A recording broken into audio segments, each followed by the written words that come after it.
Bien, entonces vamos a hacer un repaso de la sesión anterior, ¿no? Y continuamos.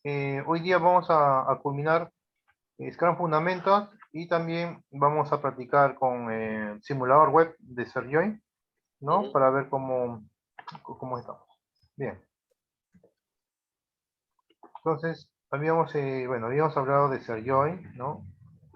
Eh, ¿No? De que es una empresa americana que no da certificaciones, tiene certificaciones internacionales en agilidad, en Scrum, ¿no? En TI, ¿no? Y el resumen del curso es que vamos a tratar o hemos tratado sobre los principios y los valores de Scrum, ¿no? Hemos visto los roles y en esta segunda parte vamos a ver los eventos, los artefactos, ¿no? Las reglas que relacionan a todo el Scrum, todo lo que indica la guía 2020. Bien, hemos también mencionado en la anterior clase todo el contenido del curso, ¿no? Y también hemos indicado de que cuando en la plataforma web se encuentran ejercicios, cuestionarios, plantillas descargables también y simulador web para practicar con eh, los simuladores, ¿no? Hay simuladores, ¿no? Todas las certificaciones, ¿no? En este caso para Scrum Fundamental también, ¿no? Hoy ya vamos a practicar, son 40 preguntas en español, la cual se tiene que aprobar con 65%. Esta certificación es gratuita, la de Scrum Fundamental, es la que ofrece Sarjoy, ¿no? Bien, entonces, antes de continuar con el Scrum, habíamos indicado que hay que hablar del Agile, porque es importante el entorno Agile cuando se desarrolla o simplemente una aplicación, por ejemplo, en Scrum, ¿no? Porque es importante. Habíamos indicado la diferencia entre cascada y Agile, ¿no? Que en cascada hay muchos riesgos, los riesgos son bien altos, hay muchas dependencias, ¿no? Mucho costo, el retorno el ROI, el famoso ROI, el retorno de inversión es muy lento para los inversionistas y el usuario final también eh, él es consciente que le van a entregar ese producto, pero después de 6 meses, un año y medio, o sea, el, el usuario no se siente tan cómodo, ¿no? Ni tan confiable, ¿no? Y es más, ese producto que llega después de 6 meses, un año y medio, a veces llega con errores, ¿no?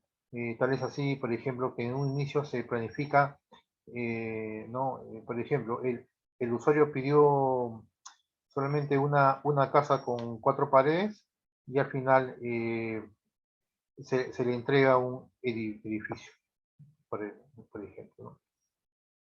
Sin poder recimentar, ¿no?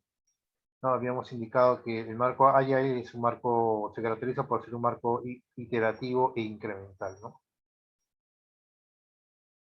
Y la ventaja del Agile con respecto al cascada es que el retorno de inversión es más rápido y el cliente se va a beneficiar con más rapidez de los entregables, ¿no? Va a haber mucha más frecuencia en los proyectos que se basan en Agile.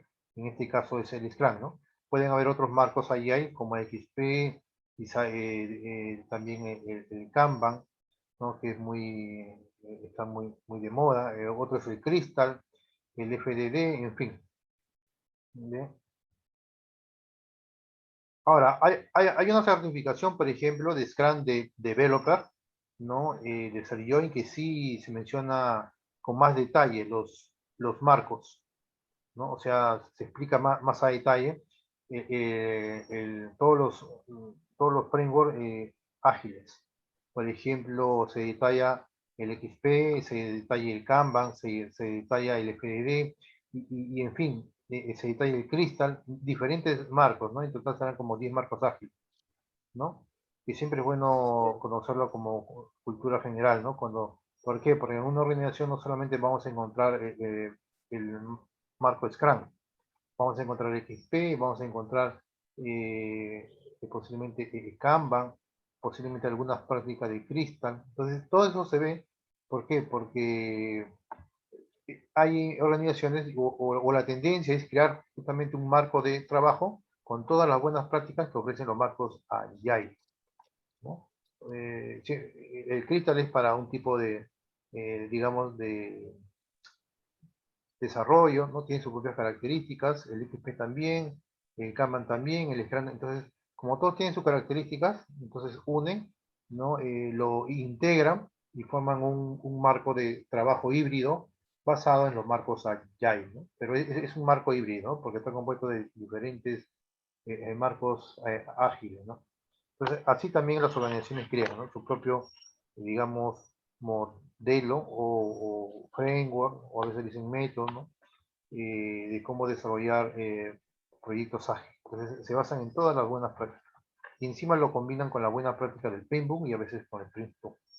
Bien, habíamos comentado que es el manifiesto Agile, ¿no? Que es muy importante para que las organizaciones se puedan guiar y todos tener un mismo comunicación. ¿Sí? Dime, ¿estas certificaciones de ser Join son válidos en Europa? Sí, sí, son certificaciones internacionales. Son válidas acá en América Ah, ya, Latina, ya. en América, en el Caribe, América del Norte, en Europa, en Asia, en todo el mundo. Ah, ya, está bien, está bien. Sí, ah, Del Scrum Developer sí pienso llevarlo para cerrar el círculo, porque creo que estoy llevando lo que están arriba, también sería llevar lo que están abajo, ¿no? Pero claro, será después de esto. claro. Ya. Habíamos comentado también que el manifiesto allá ahí este link es muy importante para que las empresas se alineen, ¿no? Y puedan tener un lenguaje común, digamos, técnico, ¿no? Si hablamos de Agile, entonces todos los métodos Agile deben de tener los mismos objetivos o los mismos principios, se deben de basar en los mismos principios. ¿No? Esos principios son 12, ¿no? Son 12 principios, pero están agrupados en 4 categorías, ¿no? Por ejemplo, individuos e interacciones están siempre por encima de los procesos y las herramientas. La colaboración con el cliente siempre va a estar por encima de la negociación contractual. El software funcionando siempre va a estar por encima de una documentación extensiva y la respuesta ante el cambio siempre va a estar por encima de seguir un plan. Pero ¿cómo lo interpretamos? Cuando se desarrolla software basado en algún método ágil, ¿no? O un framework ágil, en este caso Scrum, siempre las personas que van a, integrar un equipo Scrum o un equipo ágil, siempre sus interacciones y ellos mismos, para un proyecto Agile, para que tenga éxito, siempre se considera a las personas y a las interacciones, ¿no? Las interacciones entre ellos tienen mucho más valor, digamos, para la organización, para el éxito de un proyecto en Scrum, ¿no? O sea, la interacción entre ellos y las mismas personas que son altamente motivadas, colaboran en conjunto, aplican la cooperación, aplican la alta colaboración y las interacciones entre ellos, o sea, la comunicación es entre ellos, de face to face. Eso para, digamos, para que un proyecto de Scrum tenga éxito, se debe de cumplir eso, ¿no? Ahora, no hay que, no quiere decir que los procesos y las herramientas no tienen importancia en Scrum. Sí tienen importancia en Scrum, pero como algo secundario, ¿no? ¿No? Más pesan las personas y las interacciones, ¿no? Eso es lo que tiene que ver en el día a día, ¿no? Que revisar un proceso, por ejemplo, revisar un proceso no es tan relevante, ¿no? Ni tampoco ser experto en una herramienta porque Scrum no sugiere, o sea, recomienda que sean expertos técnicos, pero no es tan, digamos, no es tan importante para que un proyecto tenga éxito. Para que un proyecto tenga éxito, el éxito se va a deber bastante en la cultura de la organización, en la cultura de las personas. Y eso justamente es en los individuos, ¿no? En los valores de las personas, en la virtud de las personas y cómo se comunican, cómo interactúan. Porque de eso va a depender el éxito de un proyecto de clase. No tanto en procesos y en las herramientas, ¿no? Pueden haber personas que puedan ser habilidosos en conocer bastante la documentación de los procesos, claro que eso va a ayudar mucho, ¿no? Para poder identificar algo que pues, se pueda automatizar, ¿no? Pero para proyectos en Scrum no es tan importante. Pero, a veces, pero sí es necesario, ¿no? Es necesario, pero no es tan relevante, ¿no? Igual las herramientas, ¿no?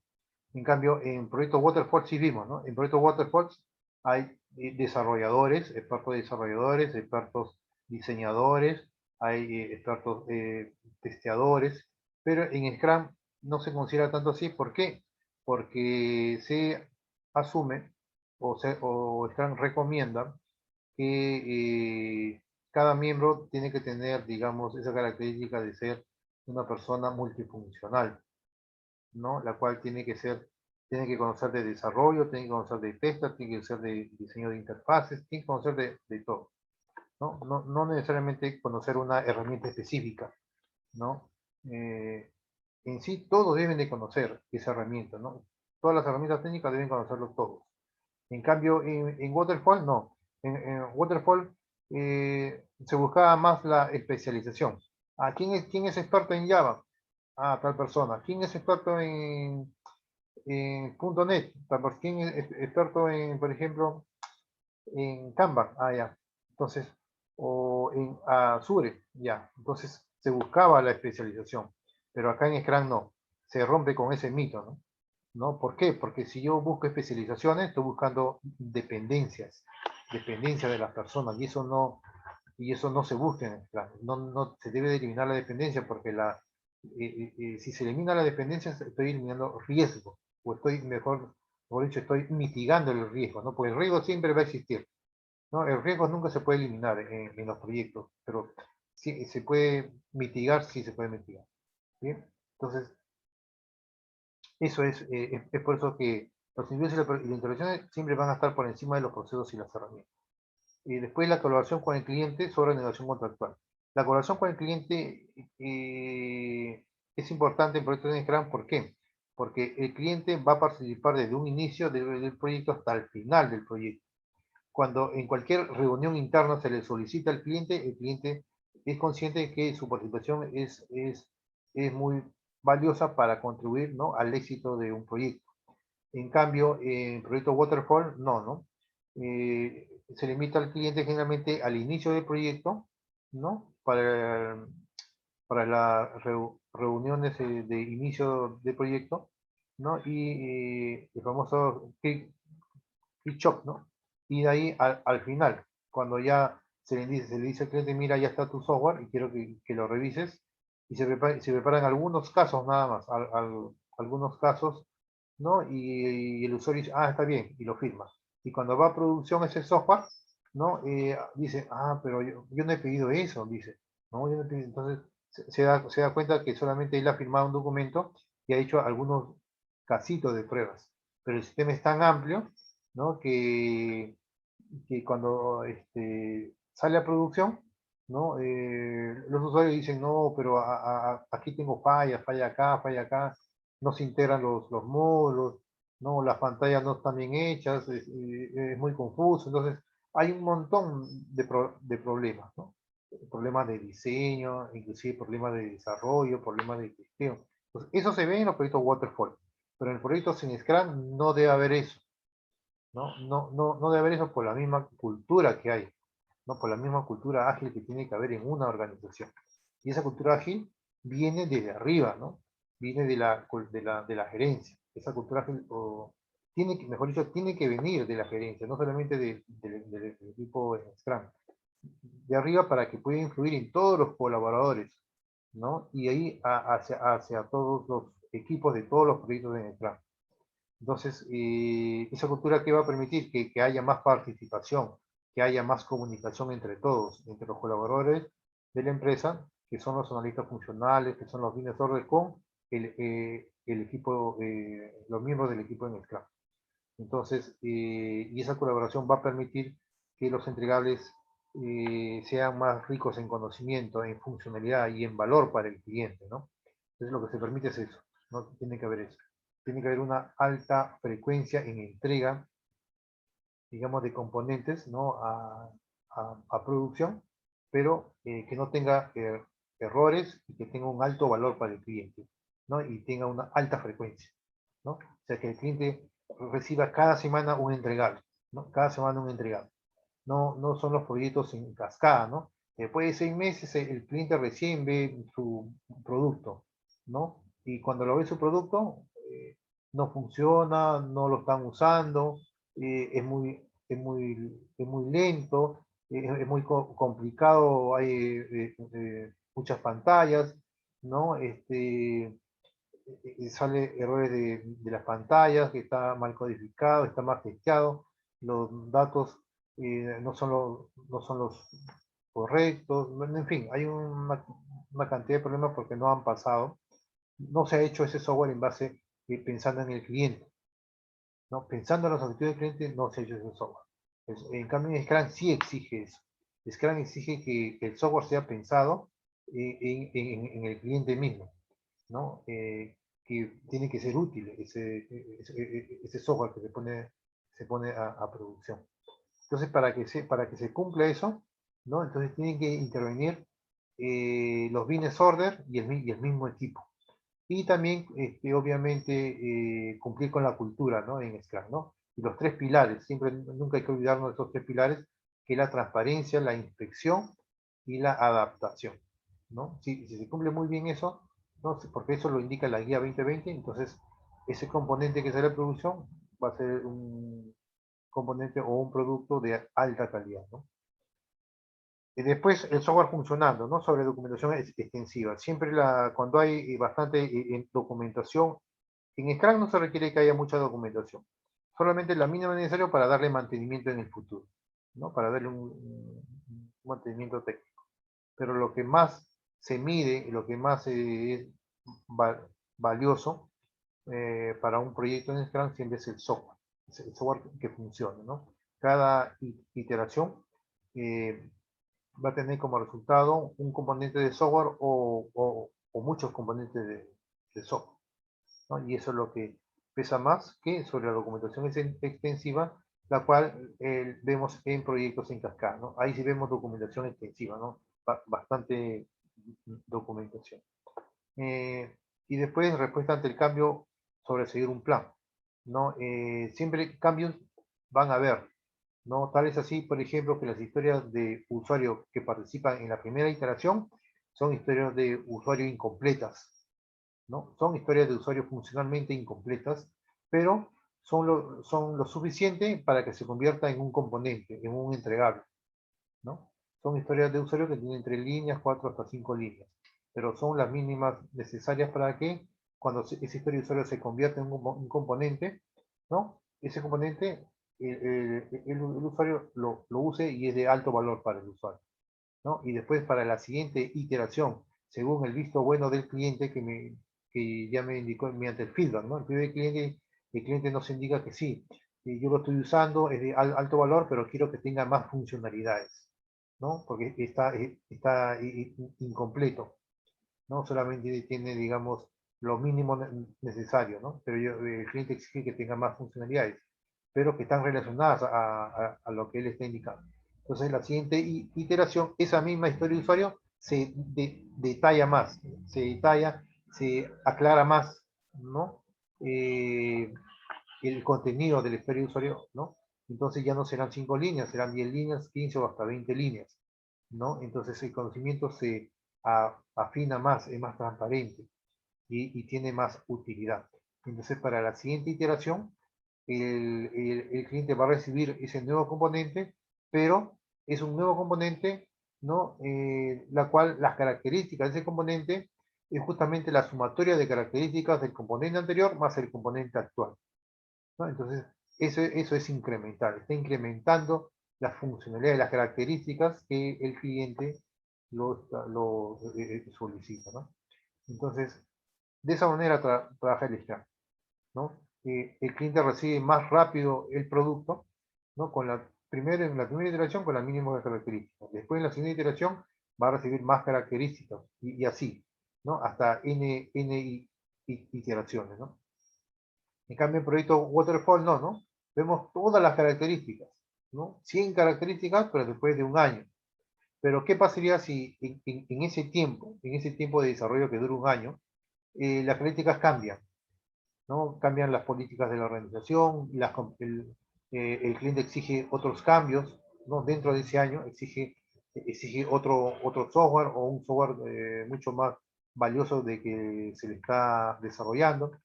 Entonces, ahí hay un choque, ¿no?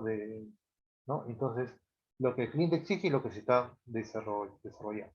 Entonces, como que en ese caso, ¿cómo se soluciona? Simplemente que se acabe el tiempo de construcción y al final, si el cliente exige, digamos, nuevas características, pasa como una solicitud de cambio. Pero eso no es la forma de trabajar, ¿no? No esa es la forma de trabajar en cascada, utilizando RUP, ¿no? En la que no hay cultura ágil, en fin.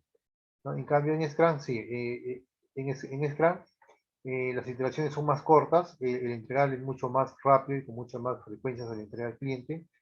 Y después, si es que en esa iteración, por ejemplo, que dura una semana, el cliente quiere un cambio, el Product Owner va a decidir si ese cambio se va a incluir en esa iteración o se va a incluir en la siguiente iteración. Eso va a depender del Product Owner. El Product Owner tiene que ser la persona que esté en el medio, que vele por los intereses del cliente y también por los intereses del equipo de desarrollo, ¿no?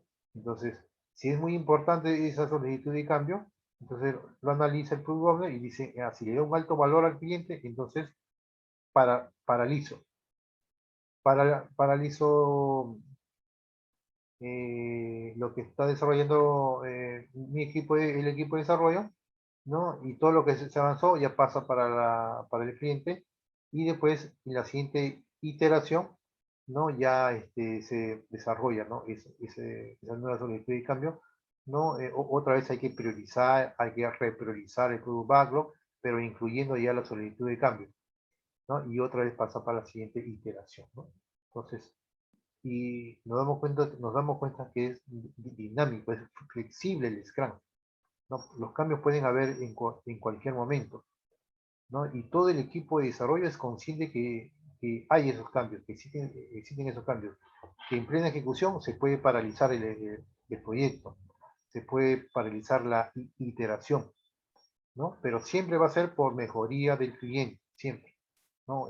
No es que porque el fútbol se le ocurre entregar más trabajo, no, sino siempre hay que ver lo que, como equipo, hay que ser consciente que siempre, si hay esas paralizaciones, ¿no?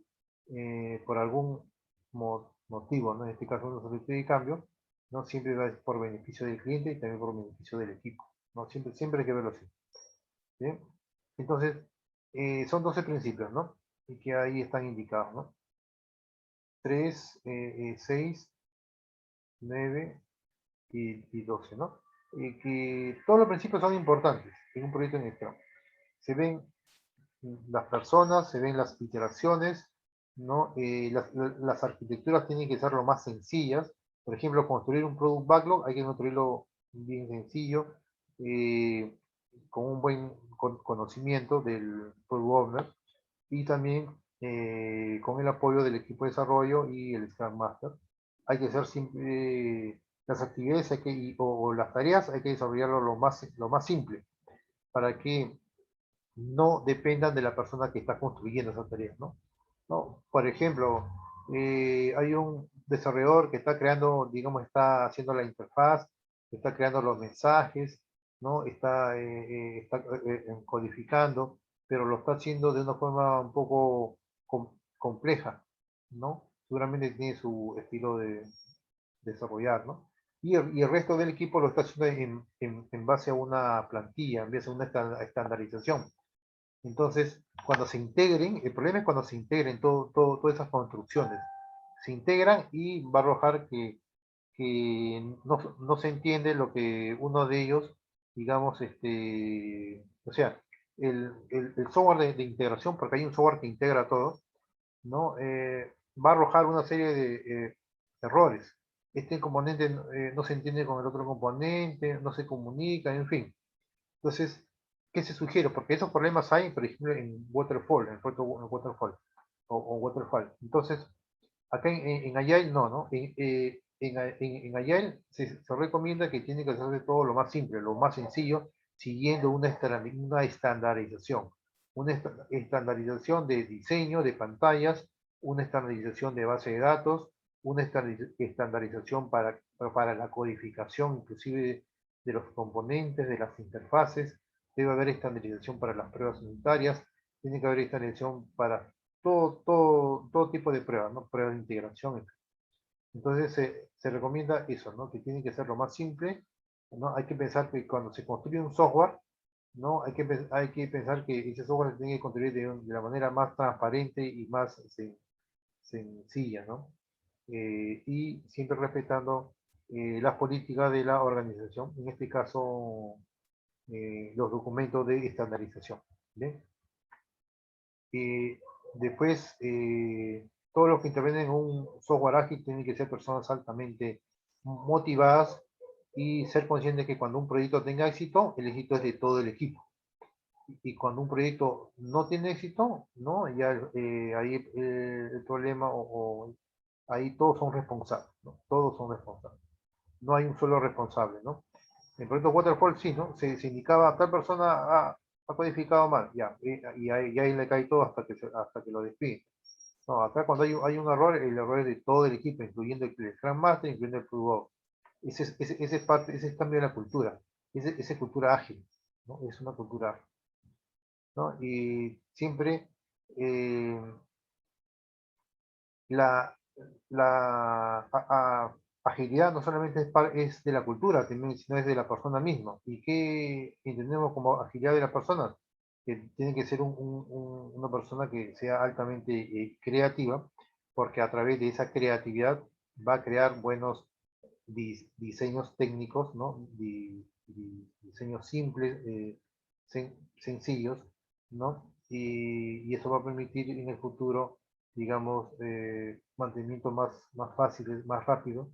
Y, eh, por ejemplo, que todos puedan entender, ¿no? O sea, si hay una persona que está diseñando, está desarrollando, el resto de la persona tiene que saber cómo lo está diseñando y cómo lo está desarrollando.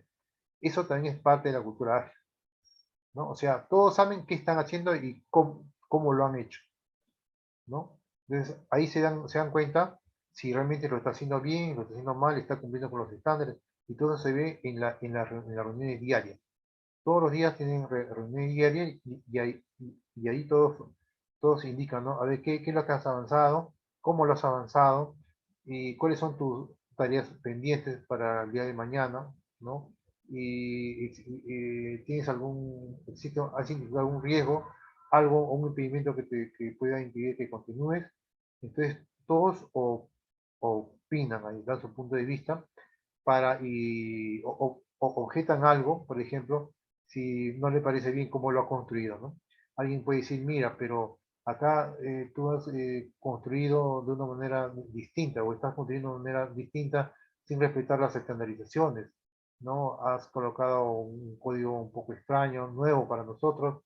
Entonces, la idea es que o bien nos alineamos todos, ¿no? Con lo nuevo que, digamos, que alguien ha hecho, ¿no? Alguien nuevo, o si no, todos le indican que rectifique eso, ¿no? Entonces, todo eso se ve en las reuniones diarias.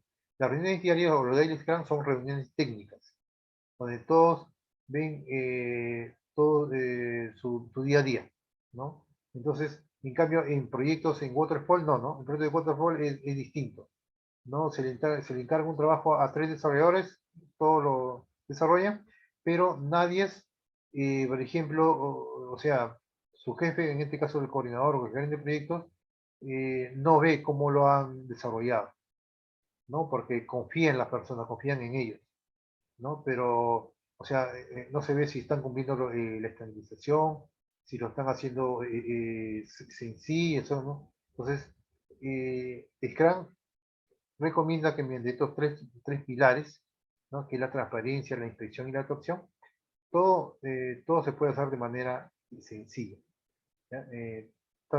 Transparente, ¿no?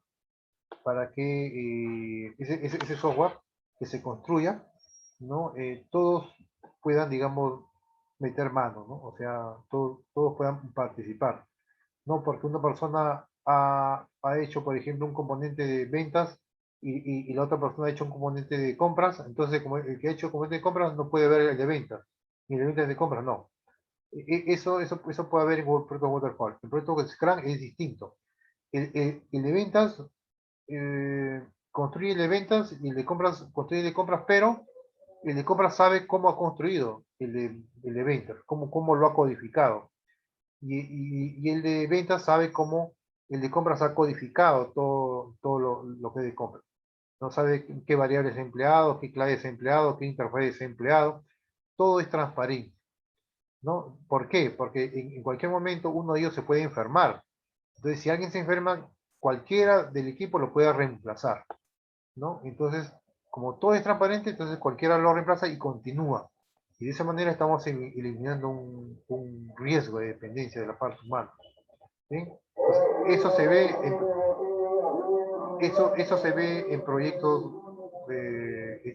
basados en Scrum, donde hay una alta cultura ágil, ¿no? Ahora, eso se ve bastante. En cambio, en proyectos Waterfall no se ve ahí, ¿no? No se ve.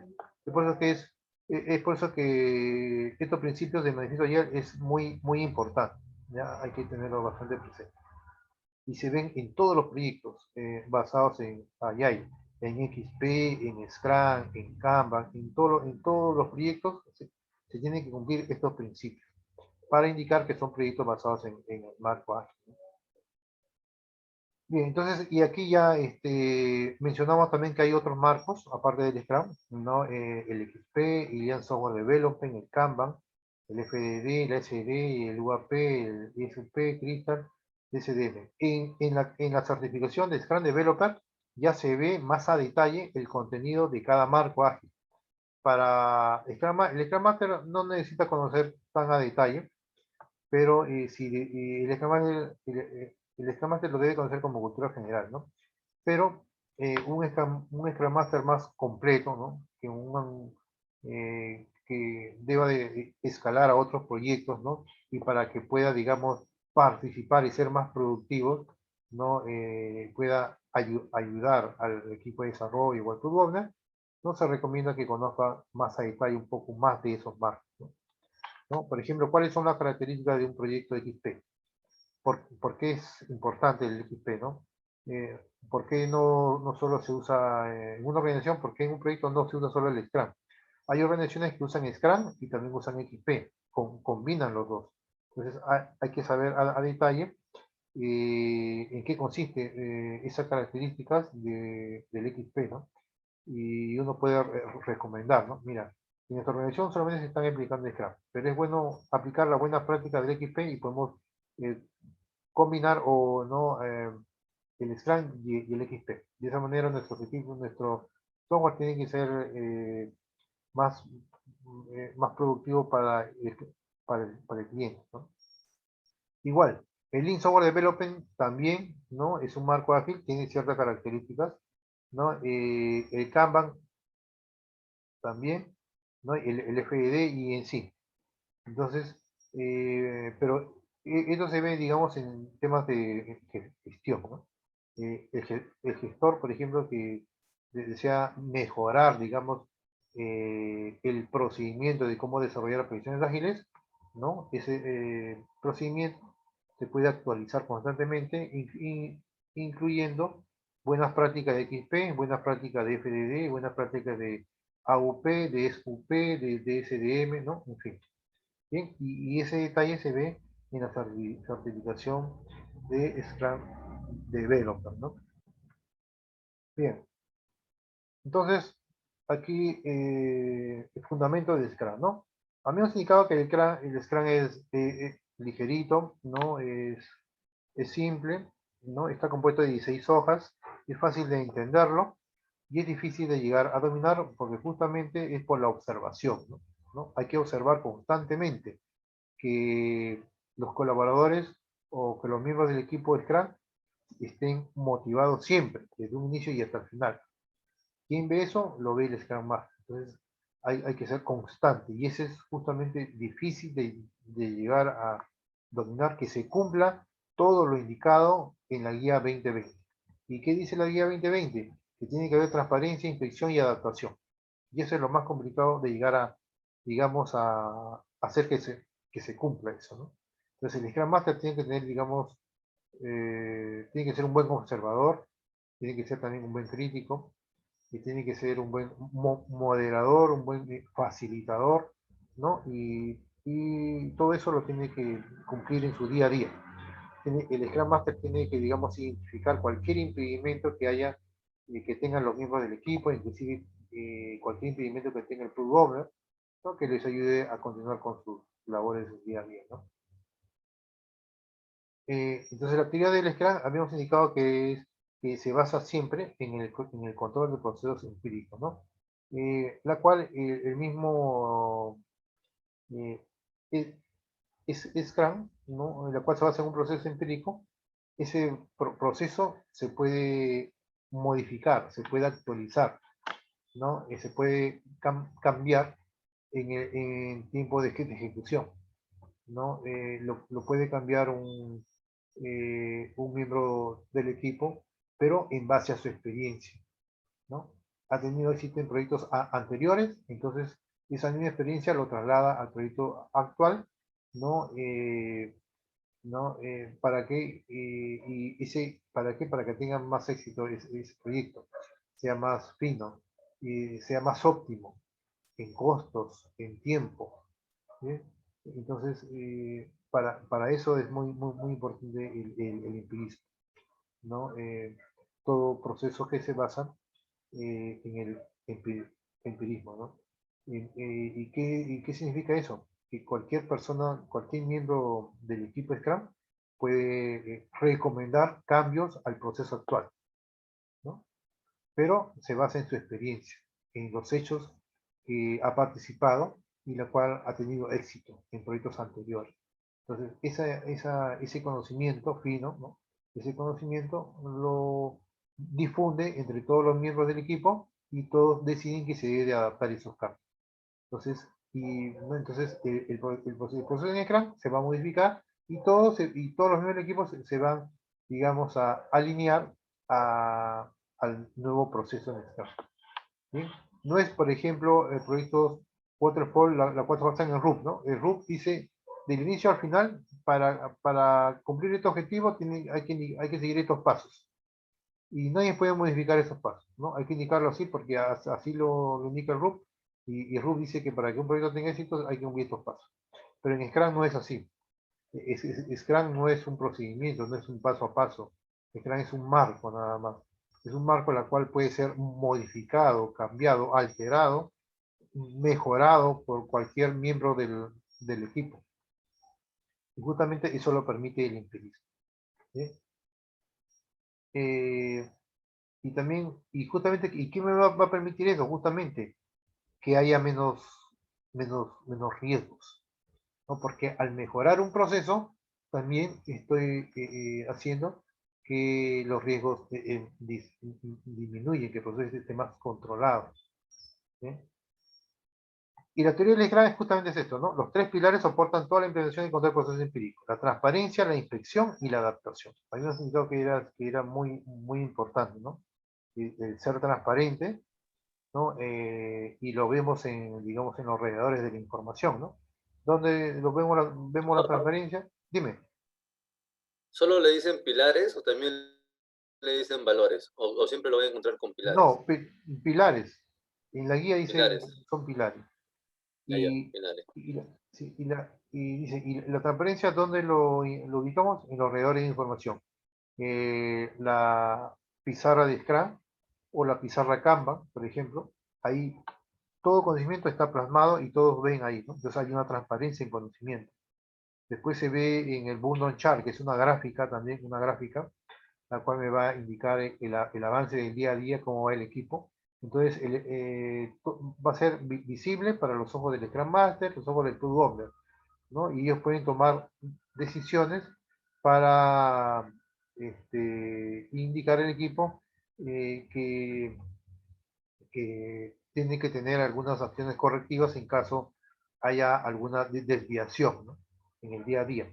Entonces, en esa gráfica de Burnout Chart, el Product Owner ve en el día a día, el equipo ve si el equipo está yendo bien, si el equipo está atrasado, si cuánto se ha avanzado, en fin. Igualmente el Scrum Master, ¿no? Entonces ven en el día a día. Eso es transparencia. La inspección se basa más en detectar algún error, alguna falla, algún defecto, algún bug de algún producto o alguna mejora del proceso mismo, ¿no? O de algún artefacto. En este caso, por ejemplo, la inspección lo podemos ver en el Product Backlog, ¿no? Alguien detecta una mejora al Product Backlog, ¿no? Y se aplica esa mejora. Alguien detecta alguna mejora en el Sprint Backlog, ¿no? Y se mejora, ¿no? Entonces, inclusive en el producto mismo, ¿no? Alguien detecta una mejora en el producto, ¿no? Pero antes que vaya a producción, obviamente, ¿no? Antes que ese producto salga a producción, se detectan las incidencias, las mejoras, ¿no? Los bugs, para que se afine más ese producto y pueda salir a producción sin errores, ¿no? Sin defectos. Entonces, es por eso es muy importante la transparencia y la inclusión. Pero como teoría, eso es sencillo, ¿no? Lo complicado es en el día a día, en, en proyectos reales, ¿no? Entonces, hay que estar constantemente monitoreando. El Scrum Master tiene que, digamos, tiene que ser un observador constante. Cada miembro del equipo también tiene que ser constante.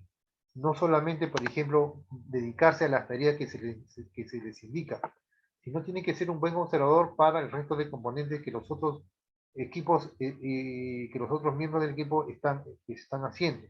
Entonces, la inspección tiene que ser, digamos, compartido y aplicado por todos los miembros del equipo, incluyendo el Product Owner, incluyendo el Scrum Master. Entonces, eso va a depender ya de las cualidades de la persona misma, de la cultura de la persona, ¿no? Si alguien, por ejemplo, detecta que, por ejemplo, que una tarea de un compañero, ¿no?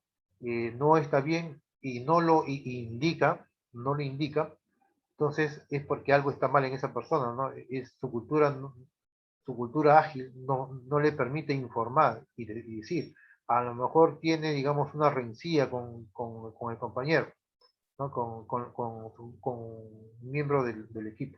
Entonces, es por eso que es difícil de llegar a dominar, ¿no? Cuando entendemos que es difícil llegar a dominar, es que es difícil hacer que en la práctica se cumpla todo lo que indica la guía 2020. ¿Y qué es lo que indica la guía 2020? La guía 2020 indica la teoría del Scrum, que tiene tres pilares, que es transparencia, inspección y adaptación. Y que todos tienen que ser conscientes que se aplique. Pero deja libertad que cada uno aplique esa transparencia, inspección y adaptación. Pero, ¿no? Porque como todos están participando, todos tienen que aplicar, ¿no? Esos pilares de Scrum. Pero quien es más responsable es el Scrum Master, porque el Scrum Master es la persona que tiene que, digamos, optimizar la iteración, ¿no? Cada vez que haya una iteración, el Scrum Master se tiene que encargar de optimizarlo. ¿Y de qué forma optimiza? Justamente identificando errores, identificando fallas, identificando mejoras al proceso, que se aplique la transparencia, ser buenos observadores, ¿no? Entonces, quien es más responsable es el Scrum Master, pero esos pilares los tienen que aplicar todos los miembros del equipo, incluyendo los business owners. Los business owners también tienen que inspeccionar, ¿no? Ellos pueden sugerir alguna mejora al proceso para que sea más ágil el proceso de Scrum, pueden sugerir o pueden detectar algún error, alguna falla en el producto antes que salga a producción, ¿no? ¿No? Y eso se ve en la revisión, ¿no? En el sprint review, ahí se ve, ¿no? Se aplica también la inspección, ¿no? Si el producto tiene errores, está bien hecho, ¿no? En fin. Y también el Scrum Master se encarga justamente de optimizar cada iteración, ¿no? Y cuando hablamos de optimizar, estamos indicando que tiene que mejorar los tiempos de iteración, hay que mejorar los tiempos de iteración, hay que mejorar la cantidad de recursos que participan en un ciclo o en una iteración. Tiene que ser solamente la mínima necesaria. ¿Por qué? Porque eso influye en el costo. El costo tiene que ser óptimo, solamente lo mínimo necesario en cada iteración. Entonces, de eso se encarga el Scrum Master. El Scrum Master tiene una métrica, la métrica de medir al mismo equipo, ¿no? Su performance en su día a día, si lo han hecho de acuerdo a lo planificado, cuántos entregables han usado cada miembro del equipo, ¿no? O sea, si han cumplido con lo que indica, lo que indica en la reunión de planificación del sprint, ¿no? Ahí indica el equipo, nos comprometemos en tales entregables, ¿no? Entonces el Scrum Master tiene que verificar que si en su métrica indica si después de esa iteración lo que ha indicado que se va a cumplir, el equipo lo ha ejecutado, ¿no? Se ha cumplido. En el tiempo especificado y también por cada miembro del equipo. Si a un miembro del equipo se le han asignado tiene tareas dentro de una iteración y cada tarea tiene un tiempo asignado en la planificación, el Scrum tiene que verificar si realmente se ha cumplido con esos tiempos o si se ha excedido en esos tiempos. Esa es otra métrica también, ¿no? Entonces, se ve en todo eso, ¿no? Si la velocidad del equipo ha sido el idóneo en la iteración también, se ve eso, ¿no? Por ejemplo, si la velocidad del equipo es 100, ¿no? 100 puntos de historia de usuarios por cada iteración, y después al final de la iteración le ha sobrado tiempo al equipo, es porque no han estimado bien, ¿no? Ellos han calculado 100, pero en sí debe ser un poco más. Entonces, eso también influye. ¿Por qué? Porque se tiene que, por ejemplo, si se estimó que esa iteración va a durar una semana y el equipo lo hizo en menos tiempo, entonces esa iteración dura una semana, no se puede cortar antes. Pero ahí puede haber tiempos muertos, ¿no? ¿No? Puede haber tiempo, entonces lo que no se quiere, lo que se quiere es optimizar el tiempo, hacer que solamente se cumpla. Y si el equipo dijo que va a emplear una semana y va a ser 100 puntos de historia de usuario, se tiene que cumplir eso. Entonces, eso también es otra métrica, ¿no? Entonces, todas esas métricas al final se acumulan y se exponen en una reunión de retrospectivas, ¿no? Sprint retrospectivas, ¿no? Donde ya va a participar ya el cliente y participan todos, les sponsor todo para que puedan de alguna manera tomar decisiones para el siguiente proyecto, ¿no? O para ¿no? Para otros proyectos. En fin. El equipo Scrum, habíamos indicado que son tres, ¿no? El Scrum solamente recomienda tres roles que tiene que haber en un proyecto en Scrum: el dueño del producto, el Scrum Master y el equipo de desarrollo. Solamente tres nada más, ¿no? Una de las características son que son equipos autorganizados y son multifuncionales. Después, el dueño del producto, habíamos indicado que es el responsable de maximizar el valor del producto y del trabajo del equipo de desarrollo. ¿Y cómo lo hace eso? Priorizando product backlog, ¿no? Y colocando los de la pila superior, los que le dan más valor al cliente. Porque eso es lo que se tiene que construir primero, ¿no? Y de esa manera va maximizando el valor del producto. ¿No? Y tiene que ser, es designada como la voz del cliente, tiene, digamos, una responsabilidad dual, ¿no? Se comunica con los clientes, con los business orders y también se comunica con el equipo de desarrollo, ¿no? Tiene que clarificar, o sea, lo que está, como el product owner es el que escribe las historias de usuario, esas historias de usuario tienen que ser transparentes y claras, no solamente para él, ni para los business orders, sino para los equipos que van a desarrollar, inclusive para el Scrum Master.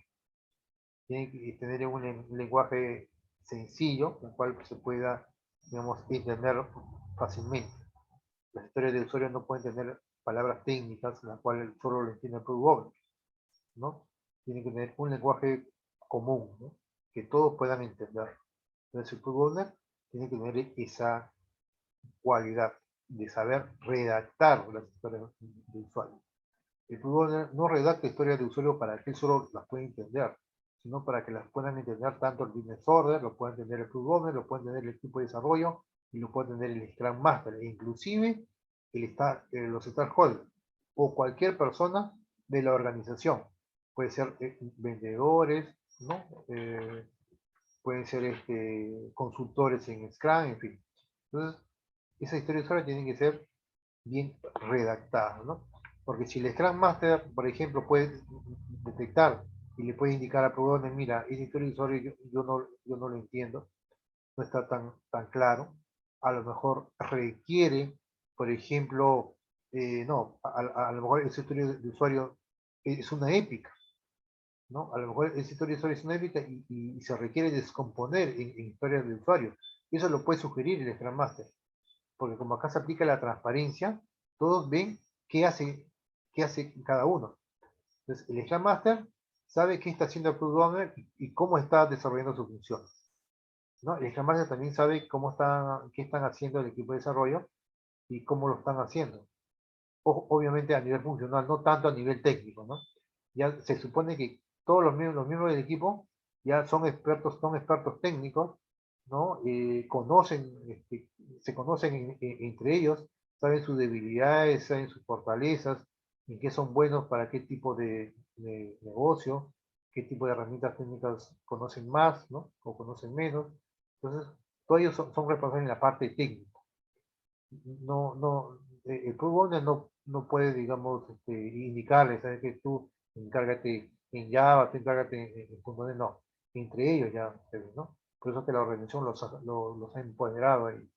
Y el Scrum Master tampoco puede decir, ¿no? Tú encárgate de Java, tú encárgate de Azure, no, eso no. Entre ellos se autogestionan, se autoorganizan, ¿no? Para ver quién hace qué de acuerdo a sus skills, ¿no? De acuerdo a sus experiencias técnicas, ¿no? Entonces, el Product Owner tiene que ser, es una persona y su función es, digamos, maximizar lo que se le entrega al cliente, ¿no? Está en el medio entre el cliente y el equipo Scrum. Ahí está el Product Owner. Amador, Dime.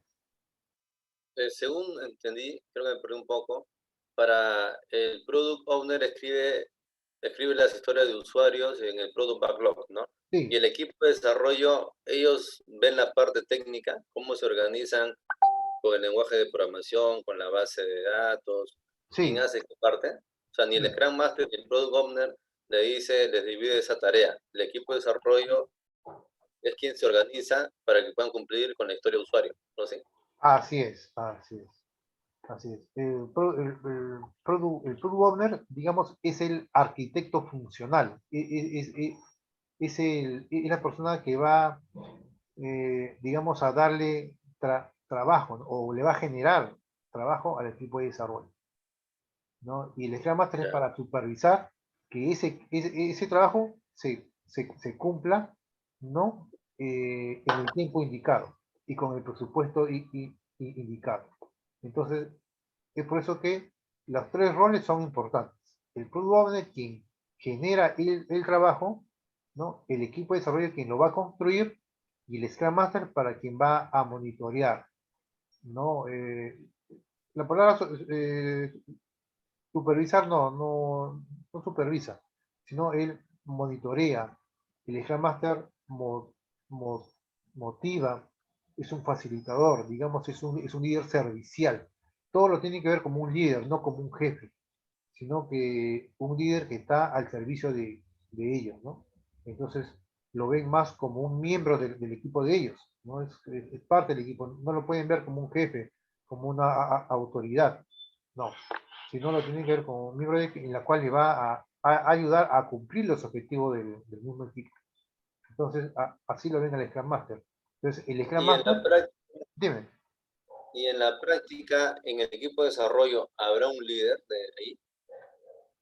en la práctica sí nombran un líder, le dicen un líder técnico, le dicen, ¿no? O un team leader, por ejemplo, un team leader, ¿no? Ese team leader, o líder del equipo, ¿no? Por ejemplo, Sermin, que es una casa certificadora holandesa, tiene esa certificación. ¿Por qué? Porque entre los miembros del equipo generalmente nombran a alguien que es líder, quién es el representante entre todos ellos, ¿no? Ah, Entonces, ya. Tiene otro rol, claro, Fermín. pero ese Hay otro más. es un rol más interno ya, ¿no? La guía Scrum no, no sugiere que haya un team leader, ¿no? Eso ya cada casa Ah, ya. certificadora ha indicado de acuerdo a su realidad, de acuerdo a la práctica que se ve en el día a día, ¿no? Como son certificaciones internacionales, ¿no? En todo el mundo se maneja el Scrum, pero todos los equipos tienen realidades distintas.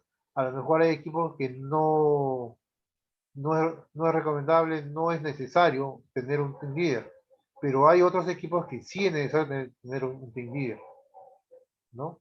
Entonces, ya ese es algo interno, ¿no? ¿Y por qué es necesario que tengan un team leader? Porque seguramente, pues, en vez que todos hablen a la vez, tienen que una persona nomás tome las decisiones en base a todos, ¿no? Entonces, mientras otros están trabajando, ¿no? Hay alguien que también está haciendo sus labores de equipo de desarrollo, pero es la voz del equipo, digamos, es la voz del equipo. O sea, algún Claro. miembro tiene alguna duda, le comunica al team leader y el team leader se comunica con el product owner, ¿no? Esa es parte de la cultura ágil. Otro escenario puede ser que no haya team leader, entonces cualquier miembro tenga alguna duda, le comunica al product owner. ¿Sí? Pero, ¿cómo lo ves mejor tú? Yo Que lo tenga un veo team mejor leader. No, un en la team práctica leader. es que tenga un team leader, eso es lo más eficiente. Claro, porque hasta que los miembros del equipo no adopten la cultura ágil, a veces trabajan cada uno por su cuenta, Claro, pues, solamente claro. importa lo que ellos Hay un trabajan y desorden. Claro, hay un desorden. Entonces, para que se alineen todos, ahí ya la responsabilidad del team leader, ¿no? Después de que esa reflexión es muy importante conocer cuáles son esas características que debe tener un team leader, ¿no? Y en qué contribuye un team leader al equipo en su día a día. Y eso justamente va a contribuir a que el equipo de desarrollo sea más eficiente, esté más organizado, puedan cumplir más rápidas sus tareas, ¿no? Entonces, cualquier duda que tenga cualquier miembro del equipo, solamente se comunica con el team leader, ¿no? El team leader ya lo gestiona con el product owner, ¿no? Coordinan internamente y después ya el team leader le comunica al miembro del equipo, ¿no? ya, está bien, está bien. Está Se más claro. centraliza, todo se centraliza. Claro, y es mejor por lo general. Claro. Eso, por ejemplo, es una buena práctica, ¿no? Pero es una buena práctica de lo que se ve en el día a día. Y la pregunta es, ¿eso está admitido? Sí está admitido. ¿Por qué? Porque como el Scrum es solamente un framework, es una guía, ¿no? Una guía son recomendaciones, buenas prácticas. Entonces, en la actualidad, ¿qué hacen las organizaciones? Mejoran esa guía y le incluyen un team leader, incluyen o sea, le incluyen otros roles, por ejemplo, un program Scrum Master, un portafolio Scrum Master, un Product Owner, o un program Product Owner, o un portafolio Product Owner. ¿No? Crean otros roles. Otros le dicen, por ejemplo, experto Scrum Master. O sea, crean otros roles eh, que son necesarios para que ese proyecto sea exitoso, o sea más exitoso según lo recomendado por la guía 2020, ¿no? Hay que tener siempre presente que la guía 2020 contiene lo mínimo necesario nada más, lo mínimo, pero cada organización en la práctica lo coge y lo adapta de acuerdo a su realidad, ¿no? Puede crear más roles de supervisión, roles de monitoreo, ¿no? Roles internos, en fin, de acuerdo a sus necesidades, de acuerdo a cómo está tu estructura, ¿no? De sistema. Por ejemplo, puede ser que tenga un coordinador de proyectos, pero ese coordinador de proyectos ya no tiene nada que ver con proyectos en Scrum, crean un rol de Scrum Team Leader y le ponen a ese coordinador de proyectos como Scrum Team Leader. Obviamente lo certifican en Scrum Developer, ¿no? Y lo ponen como Scrum Team Leader. Por ejemplo, cuando esa organización tiene más de un proyecto en Scrum, entonces, ¿quién se va a encargar de coordinar todas las actividades de todos los equipos? Entonces crean un rol ahí. Por ejemplo, Chief Scrum Master. La persona que antes fue un coordinador de proyectos, ahora se va a llamar, va a cumplir el rol del Chief Scrum Master, la cual va a ser también como un Scrum Master, pero para diferentes proyectos, ¿no? Entonces, y así van creando otros roles. ¿Es válido? Sí, sí es válido. Sí es válido, ¿no? Bien. Después habíamos comentado del Developer Team, ¿no? Que es la persona, es los miembros del equipo que tienen que construir, ¿no? El incremento, ¿no? Son personas empoderadas por la organización, ¿no? Son multifuncionales, autoorganizados y todos son desarrolladores, ¿no? Cuando habla que todos son desarrolladores no quiere decir que son codificadores nada más, sino son testeadores, ¿no? Tienen otras funciones. Y el Scrum no reconoce subequipos. Por ejemplo, no reconoce, de todo mi equipo de desarrollo, digamos que son 9, 3 van a ser desarrolladores, 2 van a ser diseñadores, así no, eso no reconoce Scrum. Scrum no reconoce subequipos justamente con la intención de eliminar esas barreras, ¿no? ¿Por qué? Porque si reconociera subequipos, entonces, hay desarrolladores, hay diseñadores, entonces el desarrollador solamente va a cumplir las funciones del desarrollador. Entonces va a esperar, el desarrollador va a esperar que el diseñador cumpla con su función, que es diseñar la base de datos, diseñar la interfaz. Entonces el desarrollador va a estar cruzado de brazos. Y eso es que va a implicar horas muertas y costo alto. Entonces, para evitar eso, inclusive hay un riesgo, el riesgo de que no se cumple el objetivo del sprint, ¿no? Entonces, si que no, es por eso que es muy importante no reconocer los subequipos. Todos son iguales, no hay categorías, no hay rangos, no porque alguien tiene, digamos, es experto en Java, tiene maestría, doctorado, tiene más peso que alguien que es solamente ingeniero de sistemas. No. Para la guía del Scrum todos son igualitos. No hay jefe, excepto si en forma, digamos, unánime designan a un jefe, un team leader. Eso es muy distinto, ¿no? Pero nadie puede decir, por ejemplo, dentro del equipo de desarrollo, yo conozco más y todo lo que yo haga no puede ser modificado por nadie, por ejemplo.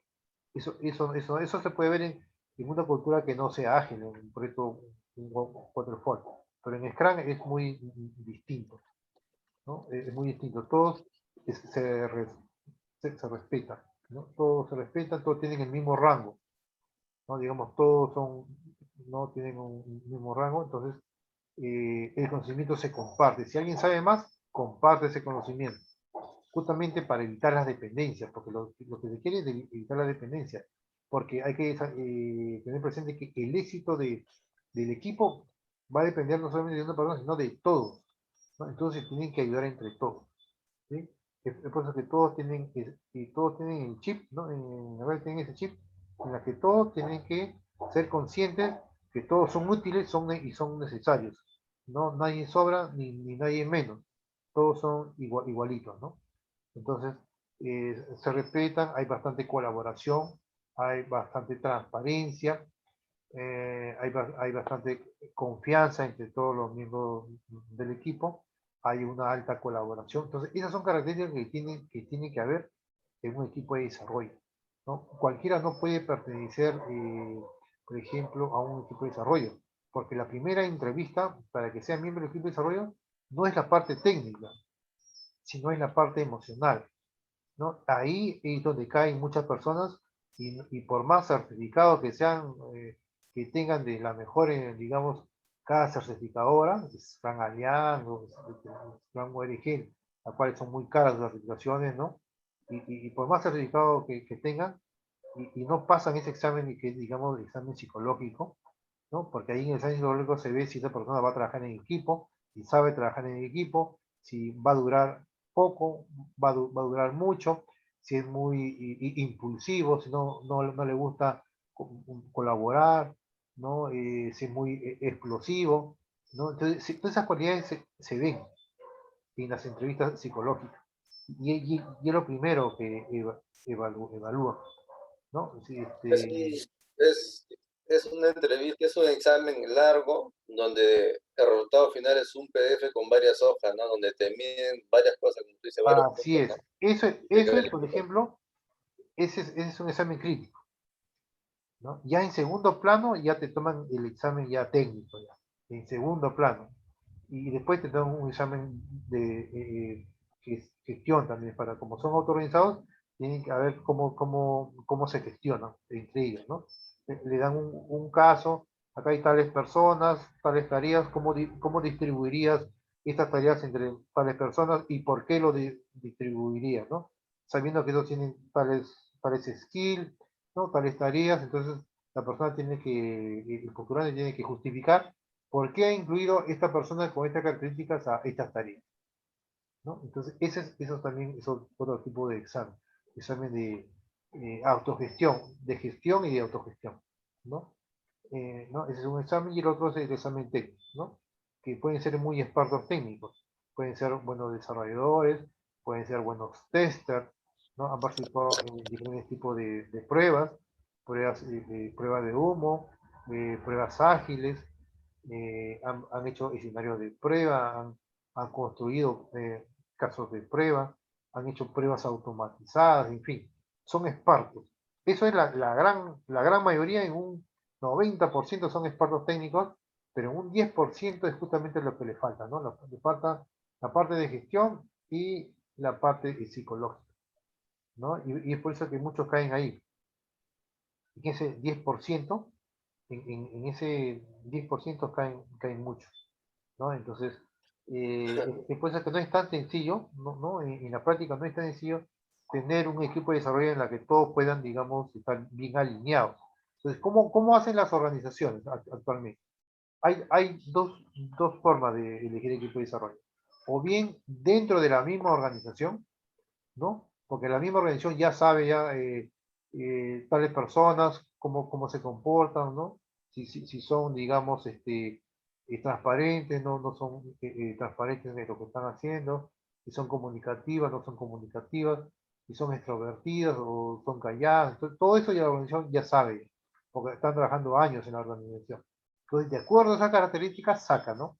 Ya, mira, yo recomiendo porque tú eres leal a la organización, hay un nuevo proyecto y recomiendo que seas tú, ya. 10 personas, 10 personas, pero solo para el proyecto se requiere 5. Entonces, le dan un examen, ¿no? Le dan un examen psicológico, técnico y todo. Y de esas 10 personas, solamente 5 quedan para este proyecto.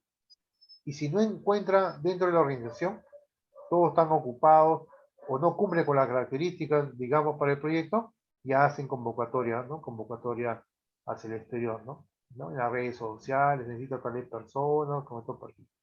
Igual, ¿no? Pero tienen que cumplir esos 3 filtros, necesariamente. Amado, Sí. entonces el Scrum Master en esas pruebas psicológicas que demoran debe Aquí salir bien. interviene el Scrum Master y el Product Owner para elegir al equipo de desarrollo. Ah, ya, ya. Ah, no, me refiero para escoger al Scrum Master, digo.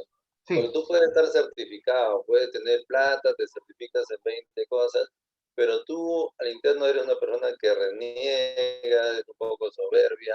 En esas pruebas Ah, no, puedes pues entender ahí se bien. ve también, claro. También el Scrum Master también le toman una prueba psicológica. Una prueba, por ejemplo, líder servicial no puede ser cualquier persona, ¿no? Hay exámenes para realmente qué grado de líder servicial tiene esa persona. Y si es la mínima necesaria para que sea Scrum Master para el proyecto.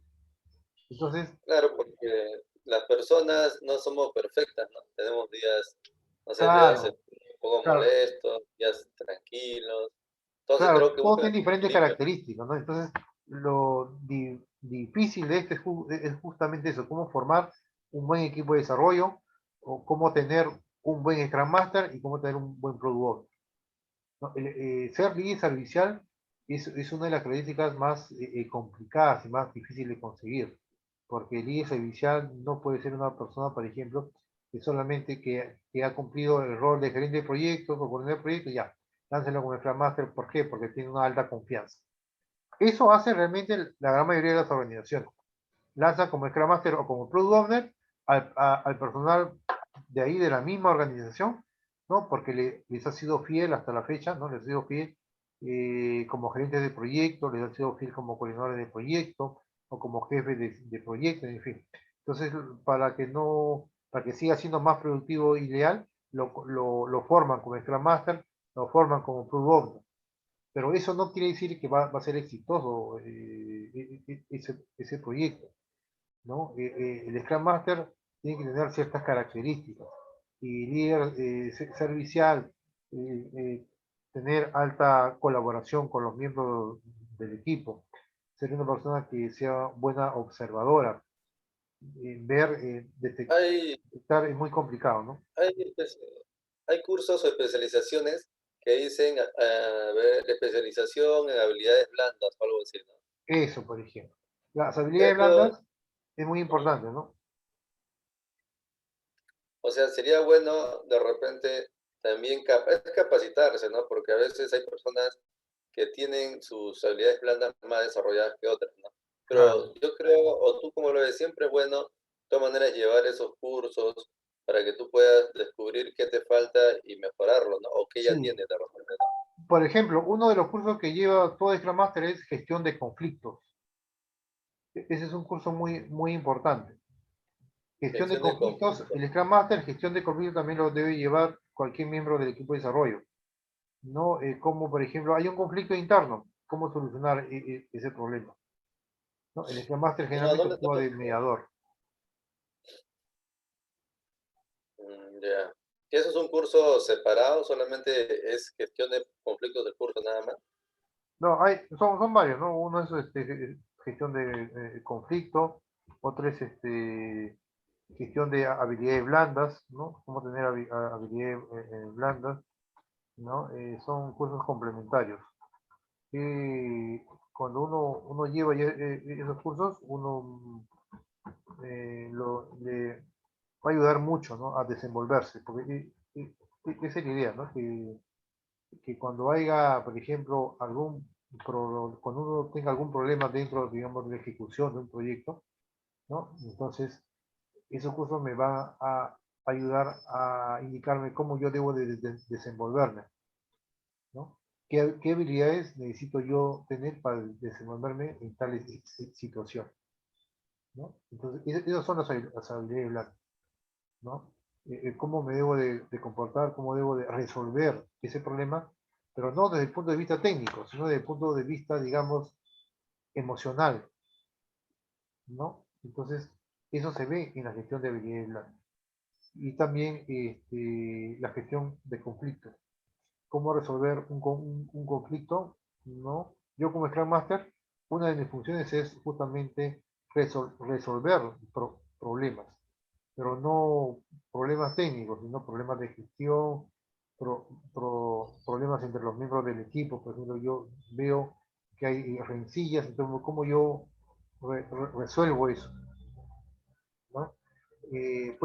Puede ser que haya un conflicto de intereses, ¿no?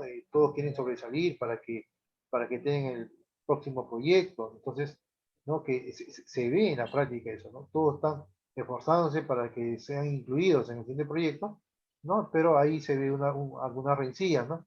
¿No? Entonces, como Scrum Master tengo que resolver ese problema, ¿no? Todo se ve en el día a día, ¿no? Bien, habíamos indicado también que el tamaño del equipo de desarrollo debe ser entre 3 y 9, es lo que indica la guía, ¿no? La guía. Y el Scrum Master, que es un líder servicial, que está al servicio de todo el equipo de Scrum, eh, es un facilitador de los eventos, ¿no? Cualquier evento el Scrum Master necesita saber quiénes van a participar en cada evento, cuál es el objetivo de cada evento, qué se necesita como infraestructura que tenga cada evento. Entonces, él tiene que programar las reuniones, separar las salas y hacer que se cumpla todo lo indicado en el evento. Que el evento tenga un team box, ¿no? Y que todos se enfoquen en el evento, en los eventos del evento. No pueden haber distorsiones, ¿no?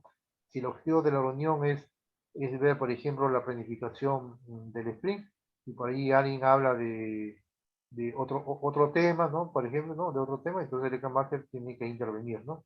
Y recomendar que solamente se enfoquen en el objetivo de la reunión, ¿no? Entonces el Scrum Master tiene que verificar que se cumple el teambox. Si el teambox es de una hora tiene que dedicar a esa reunión.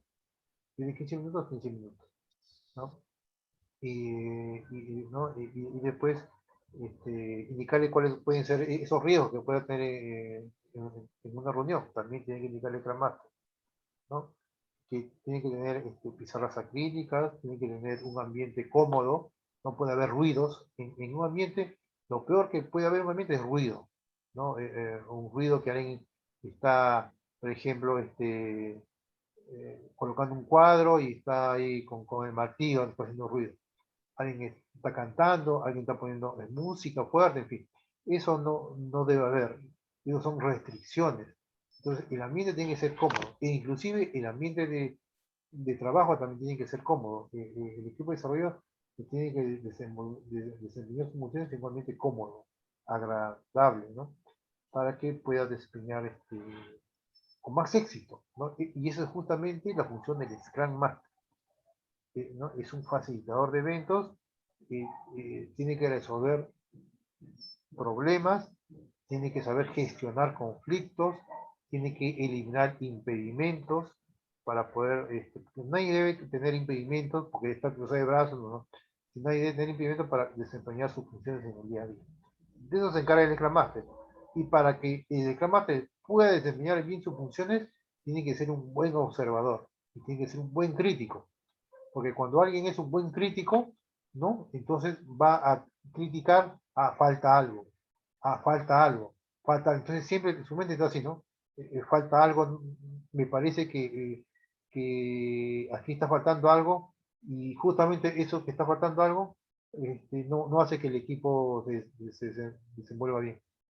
Listo. Entonces yo como soy bien crítico, voy a recomendar a la gerencia que tenga un mejor reproyector, ¿no? Voy a recomendar a la gerencia que haya una impresora aquí, para que todos los equipos no suban al segundo piso e impriman, porque pierden tiempo. Hacen su cola arriba conversan. Entonces, ese es un buen Scrum Master, tiene que ser un buen observador y tiene que ser a la vez un buen crítico, ¿no? Porque solamente observa y no critica, entonces como no contribuye mucho. Entonces, un buen consejo, ¿no? Que es que el encamate tiene que ser un buen crítico, ¿no? Y tiene que ser un crítico constructivo siempre, ¿no? Tiene que ser un crítico constructivo. Entonces tiene que observar, pero para mejorar, ¿no? Mejorar el ambiente, mejorar el equipo mismo, mejorar la productividad del equipo. El encamate tiene que preocuparse también porque el equipo, como equipo, tiene que ser altamente productivo y en el día a día. Pero para ser altamente productivo en el día a día, primero tengo que ser una persona altamente motivada. Entonces el Scrum Master tiene que observar que la persona esté altamente motivada en el día a día, desde que ingresan a la oficina hasta que salen de la oficina. Entonces, ¿cómo mide? El Scrum Master tiene que también tener una métrica de cuando ingresa, le pondrá una carita feliz, ¿no? Tal persona entró con, yo en mi gráfico le puse una carita feliz, y cuando salió de la oficina, yo lo noté medio molesto, le puse una carita triste. Entonces, al día siguiente, ¿no? También una carita feliz, una carita feliz. Entonces, en cualquier momento yo como reclamaste, voy y converso con la persona y le digo, ¿a qué se debe? He notado que entras feliz, pero sales amargo, a veces entras amargo y sales amargo, y lo que me preocupa es la productividad, ¿no? Porque el reclamaste tiene que optimizar, ¿no? El costo, no tiene que optimizar el costo de la interacción, ¿no? Y también tiene que verificar que todo no tenga ningún impedimento, ninguna rencilla, ninguna restricción. Entonces, a lo mejor el Scrum Master asume que no está trabajando bien la persona, ¿no? O tiene problemas internos, o tiene problemas en su casa, en fin. Ahí el Scrum Master va y conversa con la persona y le pregunta a qué se debe y empiezan a interactuar ahí. Por eso que el face to face es la mejor forma de resolver los problemas. No mediante un correíto, te envío un correo, necesito una reunión contigo, esto que el otro, o te pregunta ahí, ¿no? ¿Por qué está molesta? No, ese es face to face. Entonces va al Grandmaster y se acerca al Grandmaster y le pide un minuto de su tiempo para conversar así a solas, ¿no? Entonces va y conversa. Entonces, y ahí le va explicando. Entonces, y ahí el Scrum Master tiene que ser un buen moderador, tiene que resolver esos problemas. Puede ser que el Scrum Master cambie, ¿no? O, sea, recomiende, no es que cambie, recomiende que esa persona ya no esté ahí, ¿no? Porque a lo mejor tiene problemas graves, ¿no? Y viene otra persona, o puede hacer que esa persona se le cambie otra función, ¿no? Que haga otras labores, o en fin, puede ser que no tenga claro el conocimiento funcional, ¿no? Y no sabe qué está desarrollando. Le consulta al Product Owner, ¿no? Para que le aclare, pero el Product Owner no le hace caso al miembro del equipo. Porque eso también se ve en el día a día, se ve en los anti-Product Owners. El anti-Product Owner es la persona que se cree, digamos, el que sabe todo. Que es el líder ahí, a que todos tienen que respetarlo, lo tienen que ver como un dios, ¿no? ¿Por qué? Porque es el que le da el trabajo, le da trabajo al equipo de desarrollo. Y todos los tienen que ver ahí, y nadie debe de criticarlo, en fin. Pero ese es un anti-product owner. Un product owner es todo lo contrario. Un product owner tiene que estar también al servicio del equipo de desarrollo en cuanto a la clarificación del conocimiento. Tiene que aclarar, esa es su responsabilidad del product owner, ¿no? Que esté claro, que asegurarse que el equipo de desarrollo entienda todo lo que él explica, ¿no? Para que obviamente pueda construir, ¿no? Entonces, eso también se ve en el día a día. Se ve los anti-product owner, se ven los anti-scrum master, se ven los anti-scrum developer. Son personas que no cumplen lo que indica la guía, no cumplen bien sus funciones, cumplen Y como deben. Sí. esas personas se le evalúa y se los cambia, ¿no? En algunos casos, En porque algunos casos, eso va a depender ya de los stakeholders, porque ellos son los que invierten, ¿no? Ahora, ellos pueden recomendarse, es que yo no quiero que esta persona esté en este equipo. ¿Por qué? Porque de acuerdo al feedback de los anteriores proyectos, ¿no? Yo me he dado cuenta, o me han dicho alguien, o me he dado cuenta, que no se comunica bien con el resto del equipo. Entonces, eso es válido, por ejemplo, ¿no? Entonces, y ya no va, ¿no? Como miembro del equipo, va otra persona, ¿no? claro, ahí ya va el tema que hayas hablado con él, ¿no? Un compromiso, Claro, o como compromiso, claro, bueno, todo ahí eso. sí viene ese tema también de los recursos humanos, ¿no? Si Ah, el hombre indica que va a cambiar, que está equivocado, de repente tuvo un problema familiar y cambia su actitud, se le mantiene, pero si sigue igual, claro, ahí tienen que analizar, ¿no? Si ya no se puede cambiar, ya digamos, no, si es posible mejorar en ese momento porque se le requiere, porque también se ve esas situaciones, ¿ah? Hay miembros del equipo que son necesarios en una organización, porque conocen bastante la funcionalidad, son buenos expertos, pero tienen ese defecto que no son altamente colaborativos. y eso Justamente siempre, tienen ese defecto. pero lo mantienen justamente Pero por lo que tú lo dices, ¿no? mantienen, Son expertos. son los que el cliente de juego les dice, ya, pero si yo lo voto aquí, reponer a otra persona, empezar de nuevo, todo eso a lo mejor me genera mucho más costo, porque tengo que capacitarlo, tiene que pasar todavía 1 o 2 meses para que aprenda. Entonces yo no voy a estar esperando, entonces prefiero que continúe esa persona. Hablo con él mejor y le digo, ¿sabes qué? Voy a negociar internamente con él. Mira, tú eres muy bueno en esto, no te quiero cambiar, pero necesito que seas una persona que sea más comunicativa. Si deseas adelantar tus vacaciones, te los adelanto, en fin, ¿no? Ya el stakeholder tiene que negociar ahí, ¿no? Ahí tiene que intervenir, son cuestiones internas, pero siempre hay eso en una organización, O siempre sea, hay. ahí el Scrum Master tiene que mantener un equilibrio con esa persona y los demás Así es, integrantes, tiene que tener un equilibrio, así es, ¿no? porque Entonces, esta persona, como es soberbia, Sí hay Puede eso, ser que choque con otros desarrolladores, entonces el Scrum Master tiene que ver que ambos se lleven bien, mantener la calma, ¿no? O sea, claro, gestionar los conflictos, como dices ahí, ¿no? ¿Por qué? Porque ya te diste cuenta que los interesados, a los que están invirtiendo, no lo van a querer cambiar. Y claro, tú, ya al Scrum Master no le puede cambiar a la persona. Simplemente tiene que mantener el equilibrio para que todo salga bien. Eso es lo que haría cualquier persona.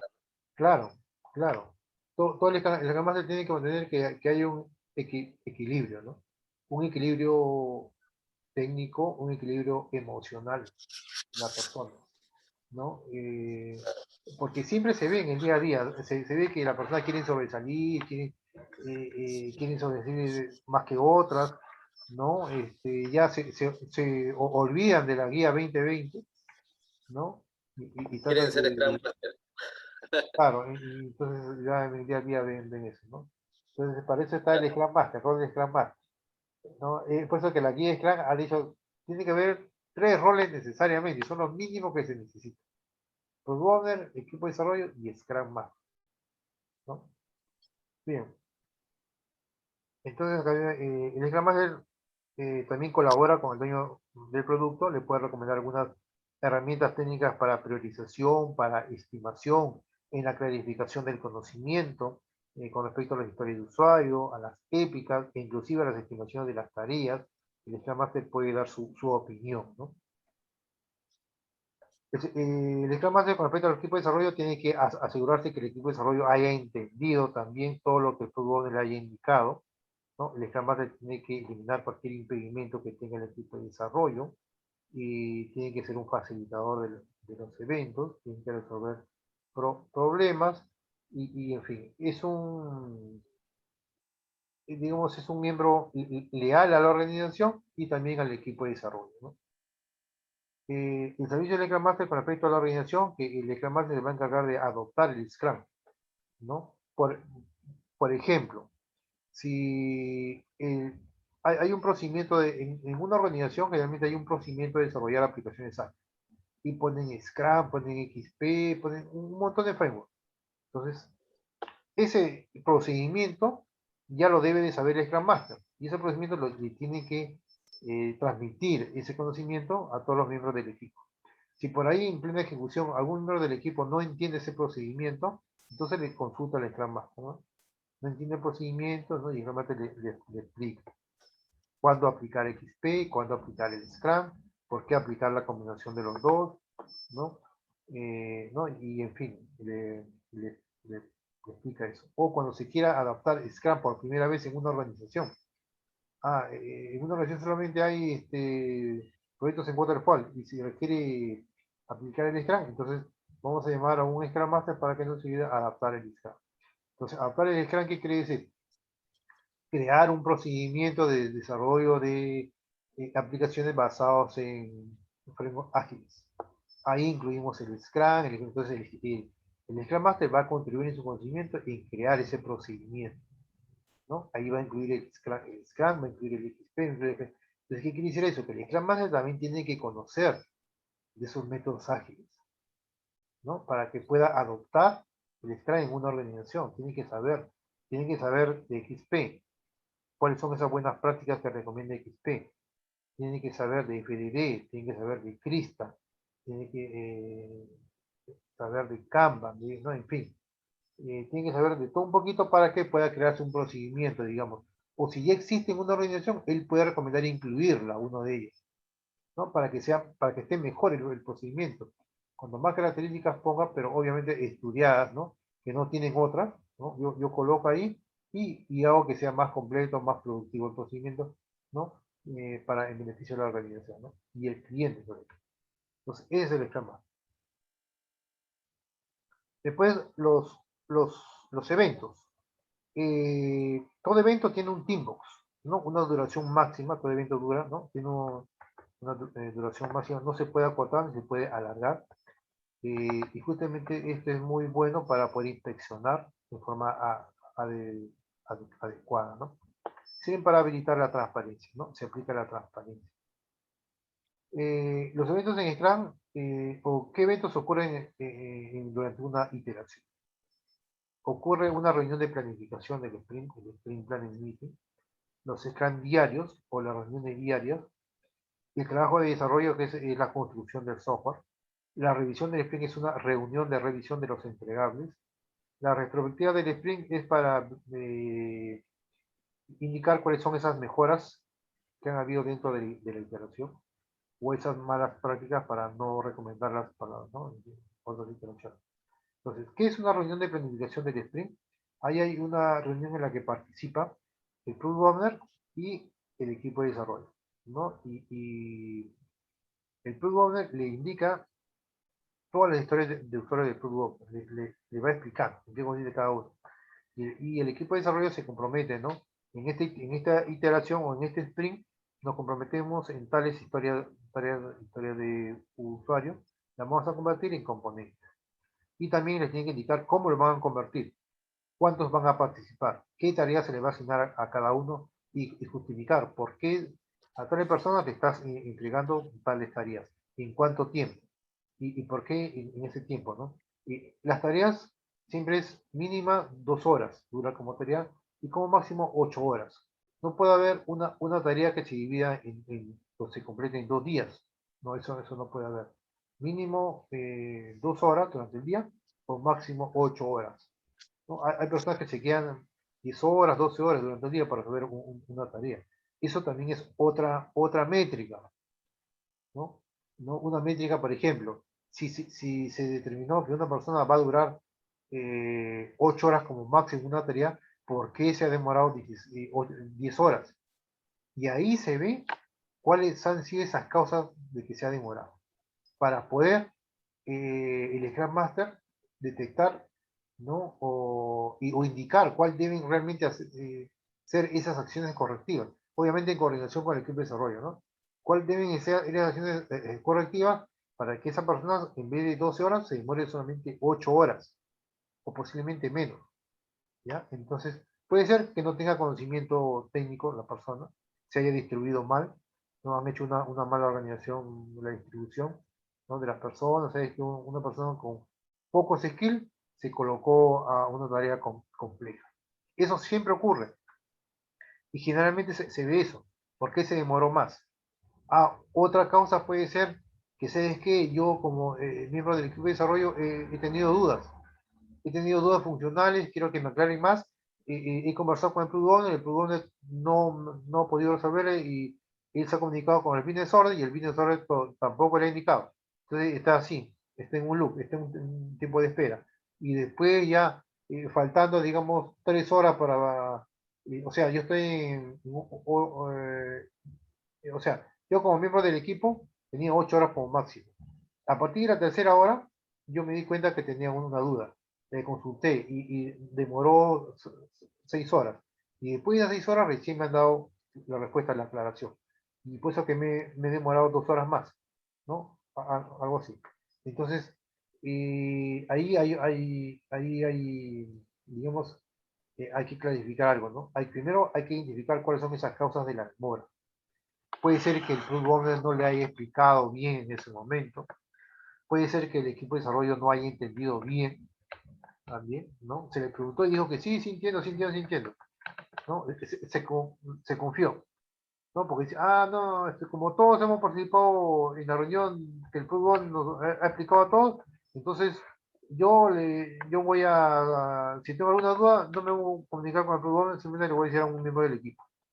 Pero resulta que todos están bien ocupados y nadie le da respuesta. O si no dice, no, yo también entendí algo a medio. Entonces, no hay una sinceridad, no hay una transparencia. Ese es el otro motivo. Por eso que es difícil hacer que se cumpla lo que indica la guía, la Eh, transparencia. Hay que hay ser un sprint, honestos también, ¿sí? hay un sprint planning por cada... El sprint son los entregables de una semana, creo, a No, 4. los sprints son las iteraciones, las iteraciones. Ya. O sea, por cada iteración es un tiempo, ¿no? Puede durar una semana, puede durar 2 semanas, 3 semanas o 4 semanas. En esa semana, digamos que dura un sprint, el equipo de desarrollo se compromete a convertir las historias de usuario seleccionadas, ¿no?, a componentes, a software, en una semana. Pero para que convierta, ocurren una serie de eventos. Sprint Planning, Daily Scrum, que son las reuniones técnicas, el trabajo de desarrollo que tiene el tiempo de desarrollo de construirlo, testearlo, diseñarlo, revisión del sprint para ver que todo se ha comprometido, todo esté bien hecho, respetando las historias de usuario, respetando los criterios de aceptación y la definición de DOM, ¿no? Porque en la revisión de sprint, ahí interviene el product owner y los stakeholders y los miembros del equipo. Y los miembros del equipo le explican todo lo que han hecho al los stakeholders y al product owner. Y el product owner hace una revisión. Revisa que toda historia de usuario cumpla con los criterios de aceptación. Y que no tenga deuda técnica. O que Ya, esté claro toda la este, definición de DOM, ¿no? Y da un su visto bueno. proyecto tiene varios sprints, ¿no? Sí. Un proyecto tiene varios sprints. Y el sprint planning se hace por cada sprint con tiempo o a medida que termina un sprint, No, no, no, no, vuelvo a hacer no. otro sprint planning. No, a ver, todo sprint, a ver, todo sprint es una, digamos, una iteración, es el corazón del Scrum, me dice. Es una pregunta que puede venir a la certificación, ¿no? Es el corazón del Scrum. Tiene un tiempo de duración mínimo una semana y máximo un mes, dice, un mes. Y en esa iteración, o a veces llamado sprint, ocurre una serie de eventos. ¿Cuáles son esos eventos? La reunión de planificación del sprint o sprint planning meeting, los scrum diarios o los diarios scrum, el trabajo de desarrollo, la revisión del sprint o sprint review y la retrospectiva del sprint o sprint retrospectiva. Entonces, cada sprint tiene un teambox también, que es una duración máxima, que puede ser una semana, 2 semanas, 3 semanas o 4 semanas. En ese teambox, en esa duración de tiempo, ocurren una serie de eventos. Todos los que están indicados ahí. Y al finalizar ese sprint, ¿no? Al finalizar el sprint es donde ya esa historia de usuario ya se convierte en un entregable para el cliente. Entonces, en un proyecto, ¿no? En un proyecto en Scrum, puede estar compuesto de un sprint, 2 sprints, 3 sprints o en sprint, ¿no? En sprint, ¿no? Entonces, eso es lo que ocurre en el día a día. Dime, ¿tienes alguna duda? No, por el momento ya luego te consultaré un poquito más.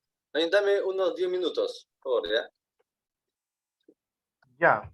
Entonces, Sí, dame unos 10 minutos. Ahora regreso.